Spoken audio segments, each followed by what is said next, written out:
Comisiones, prostitución, drogas y chantaje.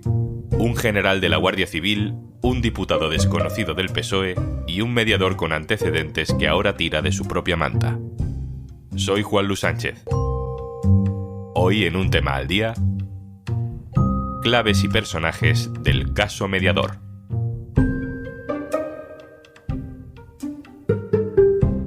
Una cosa antes de empezar. Hola, Juanjo de Podimo, otra vez por aquí. Oye, ¿todavía no has probado nuestra aplicación Podimo? Entra en podimo.es/aldía porque te regalamos 60 días gratis. 2 meses gratis para escuchar los mejores podcasts y audiolibros. En Podimo. Llevamos una semana hablando del caso Mediador. Es una trama corrupta con raíces en Canarias, con personajes muy siniestros en el tronco y con una rama que ha conseguido entrar en el Congreso de los Diputados. Un diputado del PSOE, ahora ya expulsado, está siendo investigado por cobro de comisiones. Se llama Juan Bernardo Fuentes Curbelo. A ese diputado no le conocía casi nadie, pero ahora es famoso. Más llamativa que sus presuntas comisiones es su presencia en la parte más sórdida de este caso. Fotos de reuniones en locales de prostitución, fiestas con sexo y cocaína en habitaciones de hotel. Sus compañeros de andanzas le llamaban Tito Berni. Y a ese Tito Berni se agarra el PP a 3 meses de las elecciones para intentar convertir este caso en un torpedo contra el gobierno, como si el PSOE estuviera en el centro de alguna trama de prostitución nacional. Queremos saber cuántos diputados socialistas han participado en cenas o fiestas pagadas por la trama criminal. ¿Quiénes se han lucrado de esta trama corrupta? Todos los diputados socialistas están ahora mismo bajo sospecha. Bernardo Fuentes ha sido expulsado del Partido Socialista, expulsado de su escaño en el Congreso. No hay pruebas de que haya ningún otro diputado implicado, pero da igual. El escándalo, con fotos y vídeos de por medio, es demasiado jugoso. Tito Berni, espero que Sánchez tenga modo de demostrar que nunca estuvo en los negocios de Tito Berni. Tito Berni va a hacer caer este gobierno. Hoy hablamos del caso Mediador. ¿Qué es exactamente? ¿De dónde sale? ¿Quiénes son sus protagonistas y qué peso real tiene cada uno? Lo primero, vamos a ver qué dice el sumario judicial. Le he pedido a nuestra compañera Elena Herrera, especializada en tribunales, que nos resuma qué dice sobre la trama y qué dice sobre este diputado, Juan Bernardo Fuentes Curbelo. Hola. Pues nos encontramos ante un caso de supuestos sobornos a cambio de favores en el que el exdiputado era una pieza importante porque supuestamente utilizaba su condición de parlamentario para que la trama consiguiera sus objetivos. Según los informes policiales, los empresarios pagaban comisiones para optar a determinados servicios, aunque no todos los pagos tenían el mismo objetivo y tampoco todos tuvieron éxito. Los investigadores distinguen dos grupos de empresarios. Por un lado, empresarios de la península interesados en extender su negocio en Canarias, donde se pagan menos impuestos, y por otro, queseros y ganaderos principalmente de las islas, que querían evitar inspecciones sanitarias o que querían que se agilizara subvenciones que aspiraban a recibir. En palabras de la policía, los empresarios pagaban a Fuentes Curbelo, al exdiputado, un primer peaje económico de 5.000 euros. El sumario acredita que hasta 3 empresas hicieron esos pagos, que el exdiputado canalizó a través de la cuenta bancaria de un club de fútbol que presidía en su pueblo. Serían en total 15.000 euros, de los que casi 6.000, 5.900, se habrían desviado a su uso particular y el resto sí que se habría dedicado a financiar el equipo de fútbol. Este es el esquema básico de la parte más mediática de este escándalo, aunque casi toda la atención política esté puesta ahí, sobre el diputado del PSOE, el caso Mediador tiene mucho más. Vamos a Canarias. Carlos Sosa, director de Canarias Ahora. Hola. Hola, ¿qué tal, Juanlu? Los personajes que para nosotros son desconocidos, para ti, Carlos, no lo son tanto, así que ayúdanos a saber algo más sobre esta trama, cómo funcionaba realmente, a través de ellos, a través de estos personajes. Podemos empezar por el mediador, que es el que le da nombre al caso Mediador. ¿Quién es? ¿De dónde sale el mediador? Bueno, él se llama Marco Antonio Navarro Tacoronte. Es una persona que nació en la isla de Gran Canaria, en la ciudad de Gáldar, pero pronto se traslada a Fuerteventura porque su padre consigue un trabajo ahí.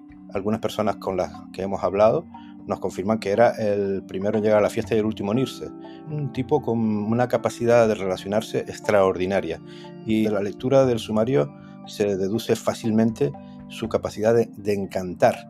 En Fuerteventura se ve envuelto en algunos casos muy graves. De hecho, una de sus condenas más graves, que es porque entra en unas naves industriales por la noche y con la ayuda de una pata de cabra apalanca todas las puertas, apalanca cajas fuertes y roba de lo lindo. Y lo cogen y es condenado. Pero también en Fuerteventura él logra con su labia y con su capacidad de relacionarse que la policía lo fiche como confidente. Y conocemos algún caso en el que costó trabajo que otro equipo de policías pudiera detenerlo porque estaba protegido por la policía como confidente de unas operaciones antidrogas. Bien, ¿cómo ha accedido él a estas autoridades? Pues haciéndose pasar por una persona relacionada, precisamente. Él siempre dice, yo no soy cargo, yo no soy asesor de nadie, pero pongo a la gente en contacto, pongo a la gente en relación.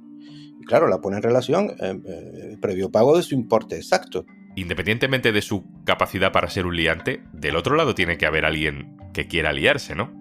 El caso del diputado del PSOE, de Juan Bernardo Fuentes Curbelo, ¿cómo se explica? ¿Quién es? ¿Cómo se mete en esto? Bueno, este señor es de Fuerteventura, por ahí vienen las relaciones. Tanto él como su sobrino, Taiset Fuentes, son del Partido Socialista de Fuerteventura, que es un partido que es una agrupación insular bastante peculiar, que la dirige el actual viceconsejero de Economía del Gobierno de Canarias, que se llama Blas Acosta, que ha estado envuelto en varios asuntos turbios de corrupción, de los que hasta el momento ha salido absuelto. Al revisar el historial de directores generales de ganadería y comprobar que cuando el señor Juan Bernardo Fuentes se va al Congreso de los Diputados para sustituir a una persona que es nombrada miembro del gobierno, quien le sucede es su sobrino, lo cual ya dice bastante del tipo de organización política que es el PSOE de Fuerteventura. El señor diputado está casado con una señora ganadera, con lo cual la incompatibilidad sencillamente por conflicto de intereses parece evidente, pero no pareció que fuera eso un obstáculo para su nombramiento, ¿no? Es una persona que llega al Congreso de los Diputados y claro, llega el mediador y dice, bueno, todavía te voy a hacer más grande, porque te voy a pasear por aquí empresarios que van a pulir tu figura y vas a tener más relumbrón del que tiene un diputado de a pie. Y efectivamente tiene un club de fútbol infantil, y por ahí canalizó los 3 pagos que se conocen que recibió, que son de 5.000 euros cada uno de ellos, ¿no? Porque no hay constancia de que él haya recibido más dinero, ¿eh? El tercer personaje que podemos destacar, Carlos, es el guardia civil, ¿no? ¿Quién es este hombre? Bueno, el general de división Espinosa es un viejo conocido aquí en Las Palmas. Fue jefe de la comandancia de la Guardia Civil de Las Palmas durante unos años. Estuvo investigado porque se sospechó que él fue el que filtró a unos imputados en el caso Unión, un caso de corrupción muy potente de Lanzarote, que la alcaldesa de Arrecife de Lanzarote iba a ser detenida. Había unos vínculos muy poderosos con el poder, porque la hermana de la alcaldesa era la portavoz del gobierno de Canarias y es jueza, actual jueza del juzgado número 3 de Santa Cruz de Tenerife, por cierto, el que está al lado del número 4, que es el que está investigando. Bueno, este señor aquí tejió a su alrededor durante los 4 años que fue jefe de la Guardia Civil en Las Palmas, un importante núcleo de empresarios poderosos, y a ellos se dirigió recientemente para tratar de que uno de los empresarios imputados colocara placas solares. De aquí saltó al Sahel, lo nombró el Partido Popular responsable del destacamento militar español en el Sahel, y ahí es donde hay sospechas graves de que sí que hizo operaciones que todavía no han aflorado del todo. Si está en prisión es porque el fiscal pidió que no se le dejara en libertad por temor a que destruyera pruebas. Es un militar, no nos olvidemos, que además está muy vinculado a servicios de inteligencia porque estuvo en el Sahel, pero es la única persona que sí parece que cumplió sus promesas de colocar a empresarios en concursos muy potentes con dinero público. Creo que a estas alturas ya hemos visto todos las fotos y los vídeos de las fiestas, las prostitutas, las drogas. Más allá de los detalles sórdidos, me interesa en realidad aquí que hablemos de qué función tenían esas fiestas en la trama, porque entiendo que servían para algo. Esas fiestas era el método que tenía el mediador de cohesionar al grupo en esas intimidades de las comidas y de las fiestas con mujeres prostituidas. Pues se van generando unos vínculos que no se generan en una relación normal, en un despacho oficial, evidentemente. Y las pagaban los empresarios desde el primer euro hasta el último. Es la primera fórmula del cohecho. Tú pagas a cambio de que yo me beneficie de tus favores, porque recibía esos favores el director general de Ganadería del Gobierno de Canarias, recibía esos favores el diputado José Bernardo Fuentes Curbelo y recibía esos favores el mediador, que digamos que está en todos los potingues. Fíjese si pagaba los empresarios estas cuchipandas y estas fiestas y estas orgías, que uno de ellos, Montes de Oca, un ganadero natural de La Palma pero afincado en Tenerife, se arruina, se llega a arruinar de todo el dinero que tiene que poner para intentar que le levanten una sanción cuantiosísima de la Consejería de Agricultura. Hay una conversación muy dramática en la que el mediador le exige más dinero y el señor Montes de Oca, el empresario, le dice: solo me quedan 12 euros. Y la Guardia Civil verifica en su cuenta corriente de ese día si era verdad que se había arruinado, y efectivamente en la cuenta corriente del señor Montes de Oca ese día había 82 euros. El señor mediador arruinó a un empresario y jamás le retiraron la sanción. Carlos, hablamos de una trama que hacía promesas políticas a cambio de dinero. ¿Esas promesas se cumplieron? Bueno, hay que distinguir dos variantes de la trama. La trama del general merece capítulo aparte porque ahí sí que hubo beneficios para algunas personas. Pero en cuanto a la trama que se refiere al diputado José Bernardo Fuentes Curbelo y al director general de Ganadería, ninguna de las promesas que el mediador y estas personas hicieron a los empresarios que se prestaron a las mordidas fue cumplida.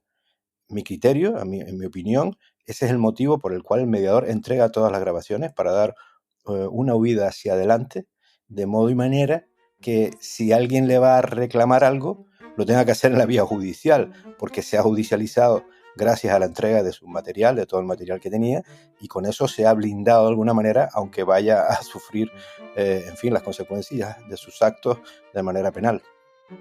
Pero, Carlos, estamos hablando de que es el mediador el que tira de su propia manta. Sí, estamos hablando de que el mediador entrega voluntariamente al juzgado no solo el teléfono que estaba utilizando en ese momento, sino un teléfono anterior y un pendrive con un montón de material audiovisual y documental. Es decir, él, para defenderse de una primera denuncia por estafa, podía haberse limitado a presentar el móvil que estaba utilizando en el momento de la estafa, que es el móvil actual, digámoslo así. Pero él va más atrás y entrega todo un material que incrimina a todas estas personas para él tratar de blindarse. No es la primera vez que el mediador trata de erigirse en testigo protegido. A lo largo de su largo historial delictivo, ha conseguido colarse entre la policía de Fuerteventura como confidente y como testigo protegido para tratar de eludir sus fechorías. A pesar de eso, ha estado muchos años en prisión por distintos delitos. Y él probablemente, lo verificaremos a lo largo de la causa, para blindarse, huye hacia adelante y trata de convertirse en una especie de colaborador de la justicia de una trama de corrupción que él necesita que sea lo más elevada posible, que implique al mayor número de altos cargos posible, para que él sea una víctima propiciatoria o un colaborador con la justicia. De ahí que se esté paseando por todos los medios de comunicación nacionales tratando de insinuar, sin ningún tipo de prueba, que hay altas instancias de la administración socialista implicadas en su fechoría. Carlos Sosa, director de Canarias Ahora, medio asociado al diario.es. Un abrazo, muchas gracias. Ha sido un placer, Juanlu. Espero que todos nos enteremos finalmente de qué ha pasado aquí. Y antes de marcharnos... Si escuchas frecuentemente un tema al día, supongo que eres de podcast. Pues tienes un montón por descubrir en Podimo y te regalamos 60 días gratis para que puedas disfrutarlos. Descarga nuestra app entrando en podimo.es/aldía. Regístrate y usa tu cuenta en tu móvil o en el ordenador. Charlas divertidas, true crime, ficción, algunos podcasts que no sabríamos ni cómo categorizar de lo locos que son. Y esto nos encanta. Pero además, tienes un montón de audiolibros para que desconectes de la realidad durante horas. 60 días gratis para que descubras todo el contenido de Podimo por ser oyente de un tema al día. Venga, vale, te lo repito. Última vez, prometido. Podimo.es/aldía. Esto es Un Tema al Día, el podcast del diario.es. Si te gusta lo que hacemos, necesitamos tu apoyo. Hazte socio, hazte socia en el diario.es/socio. Este podcast lo producen Carmen Ibáñez, Marcos García Santonja e Izaskun Pérez. El montaje es de Pedro Nogales. Yo soy Juanlu Sánchez. Mañana, otro tema.